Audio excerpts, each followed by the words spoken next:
Oi, pessoal, meu nome é Roberto, eu sou professor de arte, pintor, escritor e faço postagens regulares no Facebook, no Instagram e no YouTube. Continuando a série sobre a arte irlandesa, com o estabelecimento da Igreja Irlandesa, os monges irlandeses se dedicaram ao trabalho missionário na Escócia. Em resultado, as tradições irlandesas foram enriquecidas pela influência germânica. As duas artes, na realidade, se assemelhavam, refletindo um espírito igualmente abstrato e dinâmico. As duas artes conheciam, por exemplo, o entrelaço originário do Oriente Médio. As duas valorizavam os trabalhos de olivesaria, como aliás ocorreu com os povos nômades em geral da Idade dos Metais. Nessa arte se valorizavam as formas espirais, curvas e contracurvas. Aliás, as espirais já apareciam na arte megalítica da região, como vemos nessa foto do santuário pré-histórico de Newgrange. Outro exemplo dessa herança é o tema celta do trísquilo, ou seja, 3 espirais relacionados a um centro comum, que havia aparecido já na pré-história, como vemos na foto, e continuou na arte gótica. Mas os monges irlandeses chegaram até mesmo à Itália. Ali encontramos letras decoradas em manuscritos do século VII, que são o começo de uma arte que em breve iria florescer nas iluminuras irlandesas.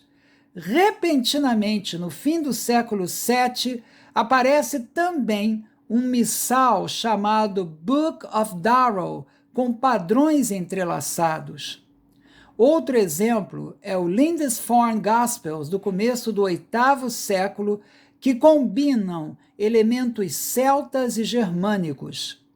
Outro exemplo da explosão dessa arte é o Book of Kells, irlandês, de cerca do ano 800. As letras maiúsculas se entrelaçam com motivos curvilíneos num turbilhão de elementos coptas, celtas e germânicos.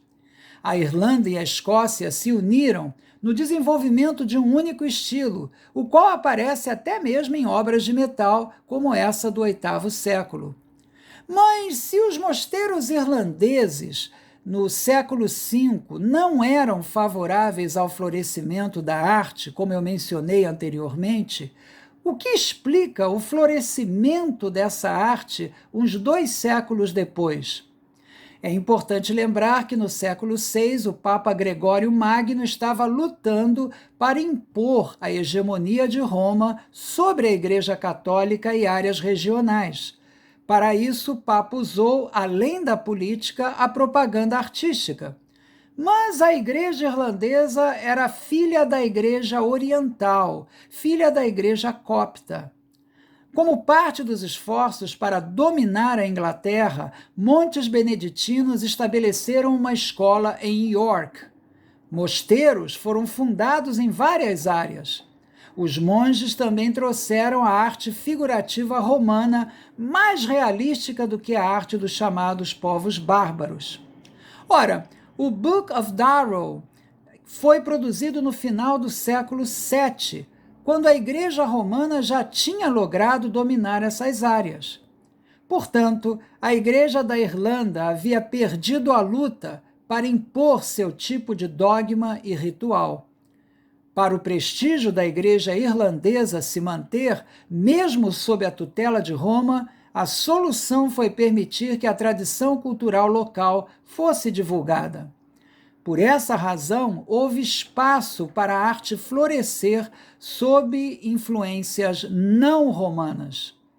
Por isso, começou a haver uma surpreendente reafirmação de temas celtas mesclados com uma sensibilidade germânica, com uma tendência também a uma ênfase geométrica que prenuncia o estilo gótico perpendicular do período final da Idade Gótica.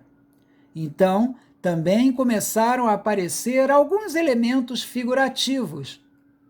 Por outro lado, a escultura irlandesa só conseguiu uma síntese entre os estilos irlandeses e o romano por mesclar a arte irlandesa e carolíngia no século IX na representação de cruzes durante a Renascença carolíngia, que foi um período que eu abordei em outro programa.